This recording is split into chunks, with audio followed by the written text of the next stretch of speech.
Hello, my name is Guy Thomas, and as the Dan Europe Director of Safety Programs and Initiatives, I welcome you to the second presentation on Dan's HIRA, or Hazard Identification and Risk Assessment Program. If you haven't seen the introductory presentation on HIRA yet, then I recommend you to start with that presentation first, so you have a clear understanding about what HIRA is and what it can do for you as a diving professional. Today I will be guiding you through a presentation about an important part of risk mitigation, standard operational procedures. This presentation will take about 25 minutes, and at the end of the presentation I will give you some information on where to find written information about the subject. But for now, sit back, relax and enjoy the presentation. Let's take a look at what standard operation procedures actually are and how they relate to diving safety and to your job as a dive professional, dive center owner or manager. Which are the subjects we will handle during this presentation? At the end of this presentation, you will know what standard operational procedures are and why you need them.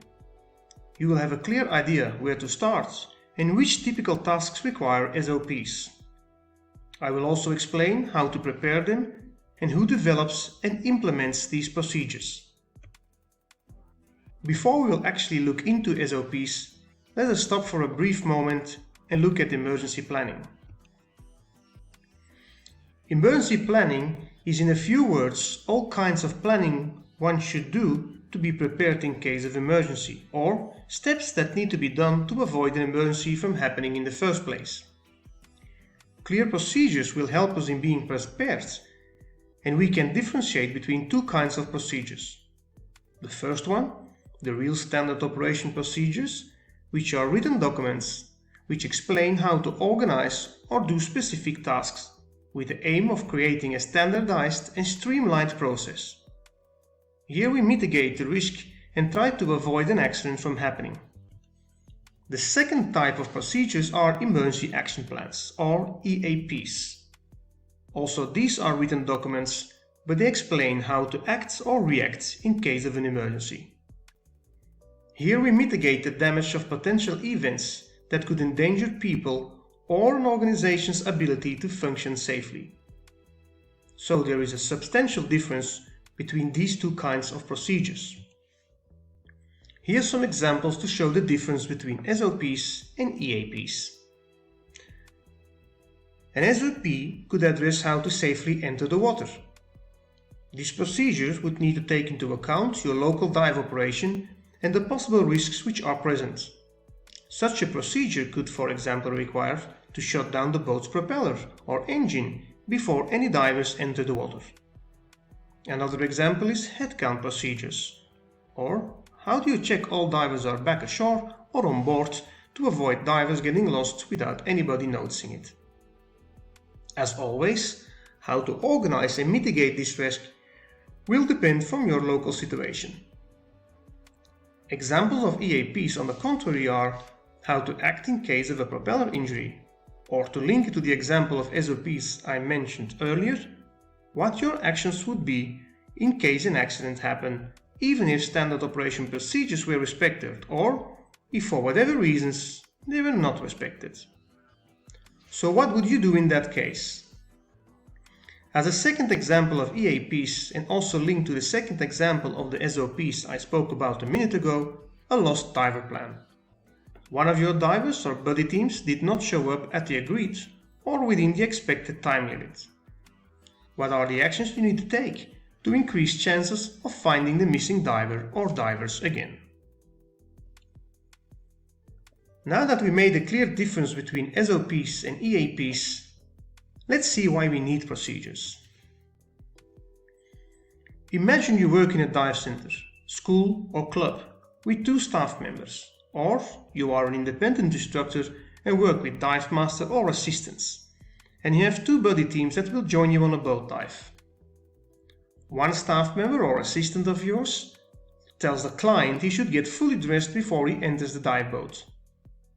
Another staff member tells to the same or another client that he should get his dive bag with all his gear inside the boat first, and then should get dressed on the boat.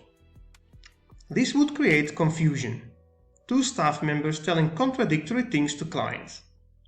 What does the client need to do now? It would even be possible that one of these two suggestions impose a risk that could be avoided. Maybe there isn't enough space on the boat, or even moderate waves, who might always be present at the dive location, might pose a risk in a client falling and hurting himself while getting dressed. Or getting fully dressed for a longer time might lead to hyperthermia in warm destination. Here you need one procedure that allows tasks to be performed in a consistent manner, taking into account the local situation and possible risk connected to these specific tasks. And no, these procedures are not told to staff but written down. Not only to make sure staff can always check how to perform tasks, as we all forget sometimes, but also to train new staff members.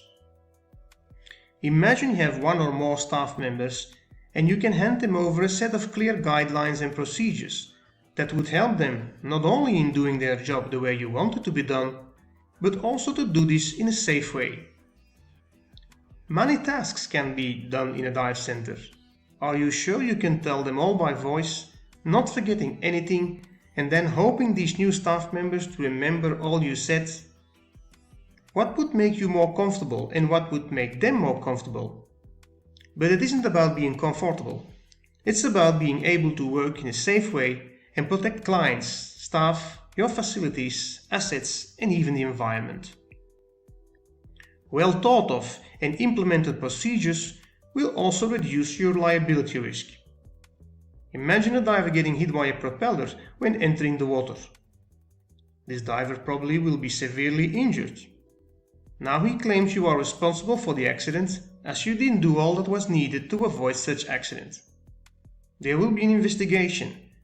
And how will you prove you have been using procedures or did all that was needed to avoid the accidents? Or even, how would you prove your staff or, in certain occasions, clients knew what to do? Having a set of procedures surely will reduce the exposure of your business to punitive actions and avoid you to having to pay a liability claim. But what is the biggest advantage? Exactly, avoiding accidents and make your dive operations safer. Sounds all logical, but making SOPs isn't a piece of cake and will be a time-consuming job. It will give you lots of benefits and even save time on the long run. But where should we start? The first thing to determine is the scope of operations. A dive center will have a series of activities and services. Activities can be of administrative or organizational nature, can include giving information to clients, and they can be diving related or non-diving related. Services can include rental, cylinder filling, maintenance, guided dives, courses, dry dives, sales, accommodation, catering, boat charters, or other. The scope of operation is specific to your dive operation, and you will need to list all what you do or offer to your clients. Then you need an assessment. You can do this by dividing your operation into areas and consequently determine which tasks are done and needed in a specific area of your business, such as, for example, the compressor room. And once you know the task to be done, you need to determine how this job can be done in the safest way. What you need to do the job, and this in terms of equipment, training or staff. Who can do the tasks?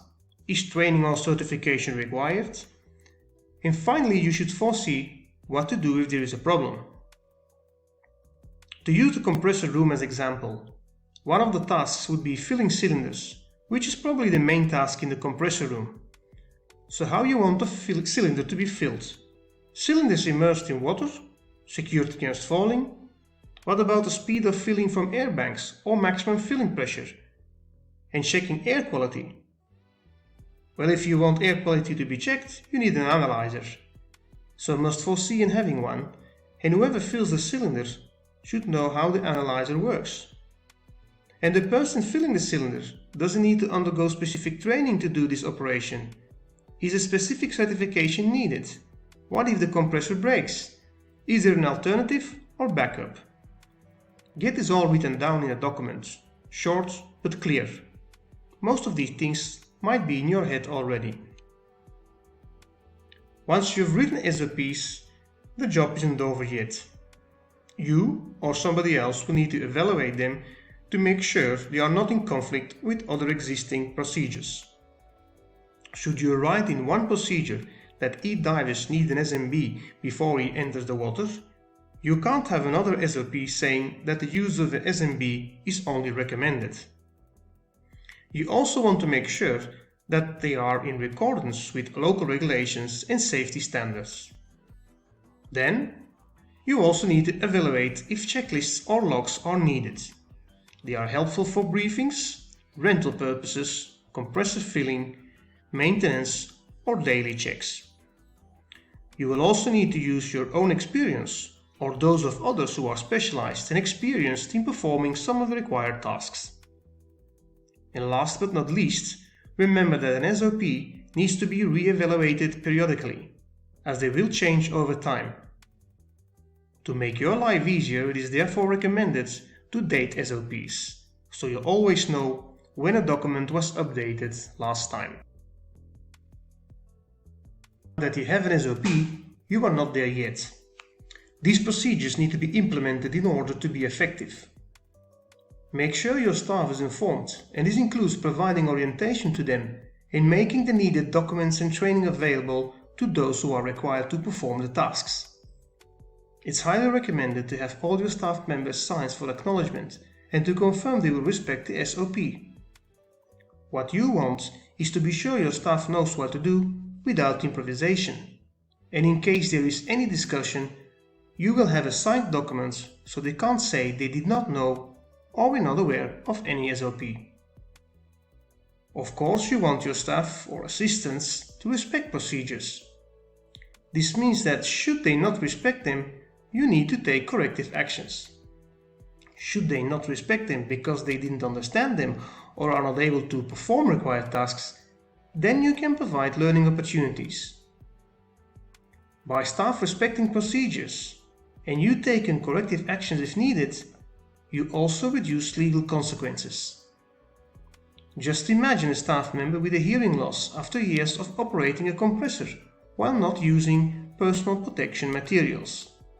If he claims you knew he wasn't using them, but didn't oblige him to use them, you will find yourself in a difficult situation should this be taken to court.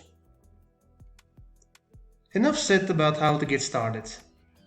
Let us now look at typical tasks that require SOPs. These tasks are pre-dive safety briefings, head count procedures, disinfection procedures, administrative procedures, maintenance procedures, lost diver prevention plans, entry and exit procedures, post-dive safety briefings. Are there any others? Surely there are. They will depend from your local reality and activities and services offered. I mentioned local reality a few times now. Indeed, there is no one-size-fits-all solution. Tasks will need to be performed according to your local situation, and what makes sense for one dive center might even be unsafe for another. This means that compiling SOPs is a time-consuming job. There are no shortcuts when it comes to safety. Remember to inform new staff or old staff that are required to do new tasks about procedures. And risk assessments are needed if you want your SOP to be solid, effective, and reliable. Does an SOP guarantee an accident will not happen? No, but it will reduce the possibility of an accident happening. The preparation of an SOP isn't an easy thing to do. It surely will help you to keep it simple and clear. Let's summarize what we've seen so far. We start by identifying an area of interest, let's say that compressor room again. Now you will need to perform a risk assessment to identify any possible risk present in that area. This will include hearing loss, fire, explosion, oil spills, electrical failure, and others. Now you should determine which tasks are to be done in that specific area. And maybe you will need to assess the risk again based on the task. Take for example maintenance. How you want it to be done? Well, surely you will need a filter and oil to get the task done. But what about the staff? Are they trained for it? And do they have the needed tools? This needs to be taken into account. Next, try to see what could be a possible problem. Let's say you could run out of filters. Do you have an alternative? This brings us to the evaluation of the standard operation procedure. And you want to consider the use of checklists and logs. These might also resolve the problem of falling without a filter. Or your SOP during evaluation might be updated in a way that every time your staff member changes a filter, a new one is ordered, or something similar. Once you are happy with all of this, it brings us to the implementation and acknowledgement from your staff, as described earlier. And don't forget those corrective actions. Corrective actions might also be needed for the procedure itself, if it shows that something is wrong with it or not complete. Remember that the risk assessment is an ongoing action. Okay, but who needs to do all of this? Is this a one-man job? It could be a one-man job, but mostly it is not. Let's take a look at the role players. Starting with the leadership. The management might not be the ones who actually write the procedure, but they need to lead by example with commitment, interest and intent to increase safety and have a procedure in place in the first place. Then we have the compiler, which should be an experienced person or an external consultant and should base himself on industry examples and standards. The management will need to review and adjust the procedure if needed. After that comes the implementation officer, which will need to support the management to be able to perform his tasks, which requires credibility, authority and attention to detail. Of course, staff members are more likely to respect an experienced person, and if the management supports him, staff will not be able to say they are not required to listen to him. But implementation also might require additional training, and also here the support of the management is needed. If training is required, you need persons that can provide this. You might find them amongst your staff members, or might seek these services elsewhere. You can, for example, think about fire safety officers, of staff that is trained on how to act in case of a fire, or how to extinguish starting fires. Although it is possible that you have such an instructor in your staff, mostly this is not the case, and you might need to hire a fire safety instructor, or get some of your staff members trained as a DAN fire safety instructor should this DAN course be available in your region. The last role player is the staff itself. They need to take it seriously, understand the importance and benefits, and be a part of the review process, not only to feel involved, but also because they can give you valid feedback, and they need to participate in all of this with the management acknowledging their efforts. Let's see where we stand using a practical example. I'll use the example of a log diver prevention procedure, and remember that I can't give you a ready-to-use procedure, but just want you to start getting into the process of risk assessment and get you thinking about possible procedures. Ask yourself, in your personal situation reality, how would you want things to be done? Whatever the situation you are in, you always need something that makes it possible for you to make sure all divers in the water are back, and you don't leave the dive site with divers left behind. You also want to tell divers what to do if they lose their buddy or a dive guide during the dive, and you want the guides to react in an appropriate manner as well. At the surface, you want the diver to be visible from a distance, and might require divers to carry a personal delayed surfer marker buoy or DSMB. You might also need to use binoculars. So we require clients to carry DSMBs. We can ask from our staff to also additionally carry a rescue streamer, which is the long floating and orange-colored rescue device you see on the picture on the screen. This device makes it possible to be easily visible from a SAR helicopter or plane from a bigger distance. At this point, I also can recommend you to look at our Lost Diver Prevention campaign. You can find this campaign published at the safety pages of our website. So you establish a rule that a group is maximum composed of 1 guide and 4 divers, and that in case a diver gets separated from his group or his buddy, he will look around for a minute, try to look for bubbles, and of course this will depend on the visibility, and will get to the surface respecting the safe ascent speed, and then he will wait at the surface while he deploys his DSMB. In this case, we need enough DSMBs and rescue streamers for our staff, and make sure they are trained in its use. And we also realize we need to tell our clients in advance that they need to bring a DSMB. Furthermore, we need a briefing explaining the procedures to be taken in case they get separated, and you need to have a system that your staff can use to make sure all divers are back. You might also require a staff member on the boat or shore to check the surface for divers returning at the surface. So material-wise, we already have a good idea what we might need. Of course, you also need to evaluate if you have enough staff members or assistants. Let's now think about a possible problem. What about the client that shows up without a DSMB? What to do next? Send him back home? Or organize yourself so that you have extra DSMBs for sale, rent, or even to give them to use during the dive? Does it make sense? Now let's see if we can already evaluate this partial procedure. We need to make sure divers are back, and we need to inform clients of the safety rules. So we could benefit from a dive roster and a checklist, or a pre- and post-dive safety briefing that needs to include the Lost Diver Prevention procedure. Here we already realize that the pre-dive briefing needs to take this specific requirement into account, and that there should be no conflict between the lost diver and the pre-dive briefing procedure. I repeat, this example is just for you to understand the reasoning and principles. The real lost diver prevention plan will need to be completely personalized for your local situation. Don't just copy and paste from documents you'll find online. So now it's up to you. Here are a few SOPs you might want to consider: lost diver prevention, air contamination prevention, decompression sickness prevention, pre-dive safety briefing, boat safety briefing, post-dive briefings, and headcount procedures using a checklist.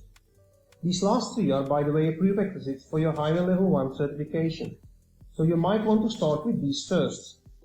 And this brings us to the end of our presentation and time together. You now know what SOPs are and why they are important. You also know where to start and have a good idea of the typical tasks that require procedures, and understand how to prepare a standard operation procedure, who develops and who implements them. Now it's up to you to get started and make sure that your standard operation procedures increase diving safety in your own dive operation. And remember, your clients and staff will benefit from this and expect a certain level of professionality that you can give them also thanks to your implemented standard operation procedures. Thanks for watching this presentation, and I hope this basic understanding of what SOPs are and can do for you will help you increasing risk awareness and diving safety in your dive operation or during your activity as a diving professional. You can find more information about this subject in the Alert Diver at www.alertdiver.eu or at the safety section of our website, daneurope.org. Should you have any questions about HIRA or about this presentation, you can always email us at hira@daneurope.org. We are here to help you in increasing dive safety for yourself and for your clients. The next presentation in this HIRA series will deal with another important component of risk assessment and risk awareness, the Emergency Action Plan. I hope to welcome you again at that presentation. For now, stay tuned and be safe.